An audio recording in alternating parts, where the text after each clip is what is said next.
Ever wonder how some people can completely dismantle someone's confidence with just a few words? Like they've got a secret playbook for manipulating egos, making even the most confident person question themselves. Imagine for a second if you could take control of any situation without being obvious, just by understanding the subtle art of psychological warfare. Well, buckle up, because you're about to learn 7 mind-bending tactics that will not only keep a woman's ego in check, but may just give you the upper hand in any social interaction. Here's a wild truth you may not know. Most of the psychological buttons that control human behavior aren't even conscious. We're talking deep subconscious programming that you can tap into if you know how. But first, let's get something straight. This isn't about breaking someone down or being cruel. It's about self-mastery, about mastering the game. In this chess match of minds, you need the right strategies. The goal? To disarm, to stay composed, and to maintain control when it counts the most. So, ready to dive into the tactics that can shatter an ego before they even realize what's happening? Let's begin. Tactic number 1. The power of silence, a masterstroke in psychological combat. You've heard it before. Silence speaks louder than words. But have you ever thought about how powerful it is in dismantling someone's ego? Here's the psychology behind it. People expect reactions, especially when they've said something designed to provoke or impress. When you respond with silence, it throws them off balance. They start second-guessing everything. Did they say the wrong thing? Did they offend you? Or worse, are you just unimpressed? Nothing bruises an ego faster than the fear that they don't matter. Silence creates a vacuum, and in that vacuum, doubts grow. The beauty of this tactic is that you're not saying anything at all, but you're communicating everything. You're showing that you're not rattled, you're not easily swayed, and most importantly, you're not desperate for validation. It's a subtle power play. The other person is left hanging, waiting for your reaction that never comes. It forces them to fill the space, often leading them to over-explain or seek approval. Think about it. The next time someone tries to show off or provoke a reaction from you, give them the gift of silence. It's disarming, it's unsettling, it's psychological warfare in its simplest form. But stay tuned, because the next tactic builds on this foundation and is as cunning as it gets. Tactic number 2. The compliment trap, a Trojan horse for the ego. Compliments. Who doesn't love them? Well, here's the thing. When used strategically, compliments are like a Trojan horse. They seem innocent, flattering even, but inside them, you can hide a devastating seed of doubt. Let's break it down. You offer a compliment that, on the surface, seems genuine, but there's an underlying suggestion that makes her second-guess herself. For example, say she's talking about her recent success at work. Instead of gushing over it like everyone else, you drop a line like, "You're really good at managing things even when they don't go as planned." Boom. You've complimented her, sort of. But you've also implied that things don't usually go as planned for her. Now, she's wondering if you think she's not as competent as she believes herself to be. This tactic works because we're hardwired to seek validation. And when that validation comes with a hint of doubt, it's destabilizing. It's subtle, but over time, these little seeds of doubt can erode her ego. And the best part, she won't even realize what's happening.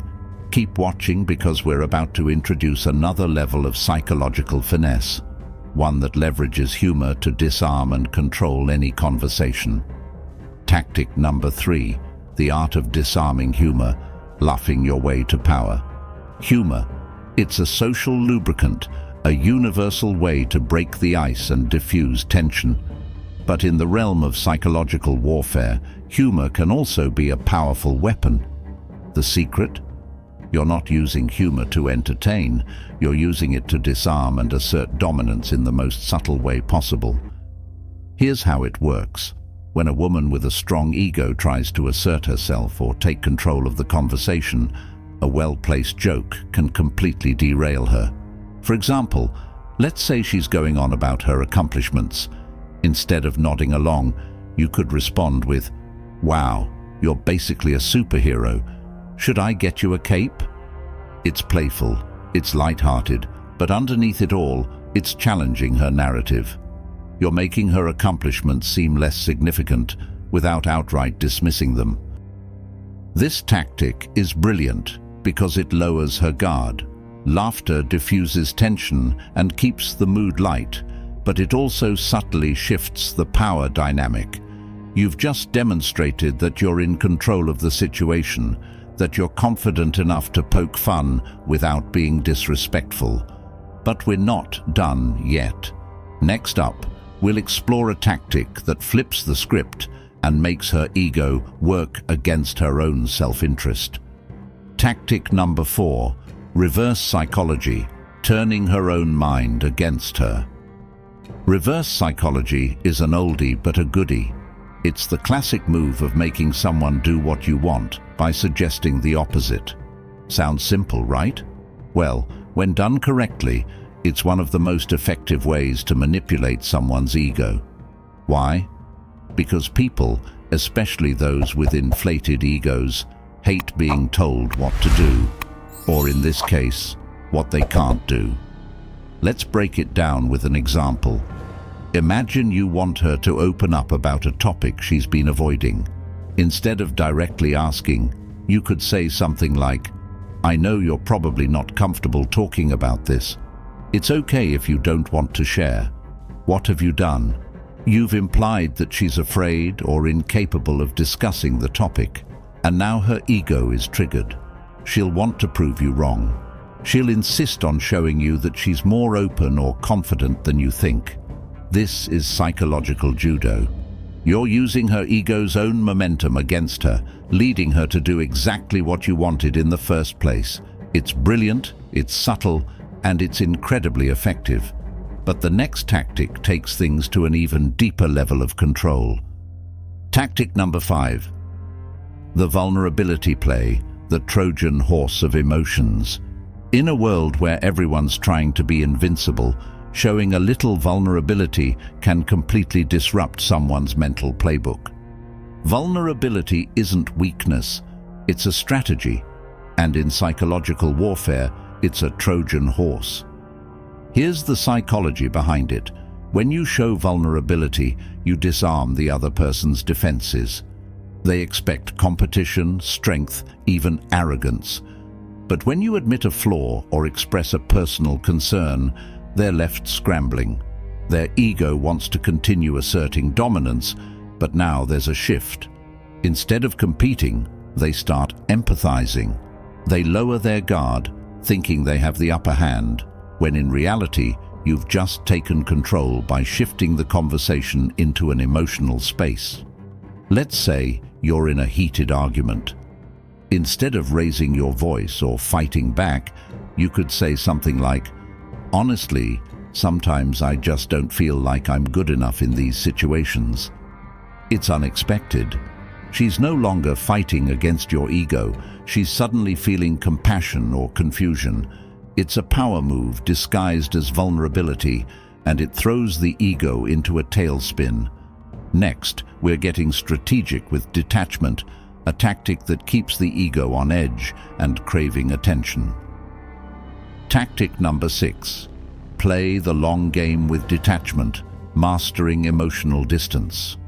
Detachment is a psychological power play that most people overlook. Why? Because it's subtle and it requires patience.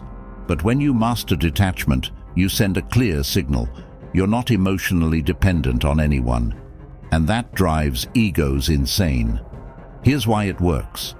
When someone's ego expects validation or attention and doesn't get it, they feel a loss of control. Detachment takes this to the next level. You're not playing into their hands. You're not giving them the emotional reactions they crave.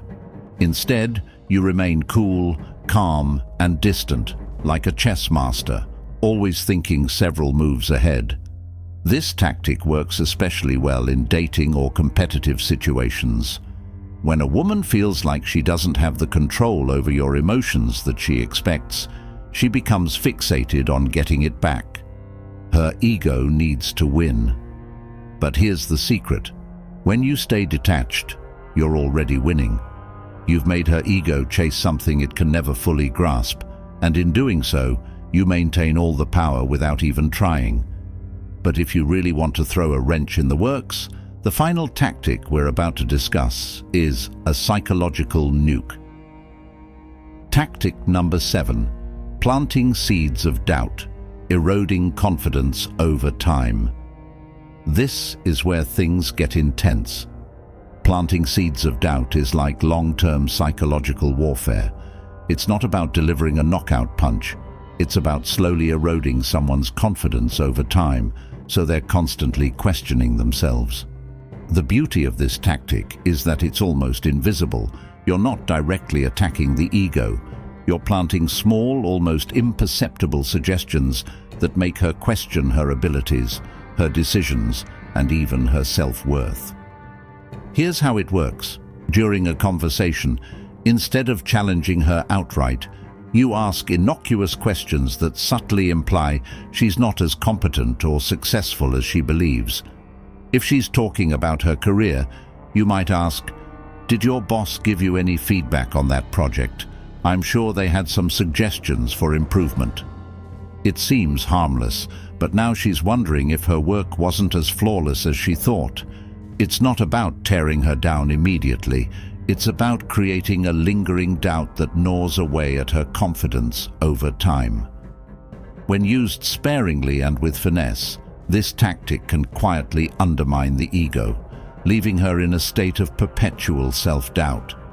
But remember, like all of these strategies, it's about balance and subtlety. Overdo it, and you risk being seen as manipulative. But if you master the art of planting seeds, you'll have a powerful tool in your psychological arsenal. In conclusion, these 7 tactics, when used wisely, can give you the upper hand in any interaction. Remember, this isn't about being malicious or cruel. It's about understanding the power dynamics at play and using them to your advantage. Stay sharp, stay strategic, and always play the long game.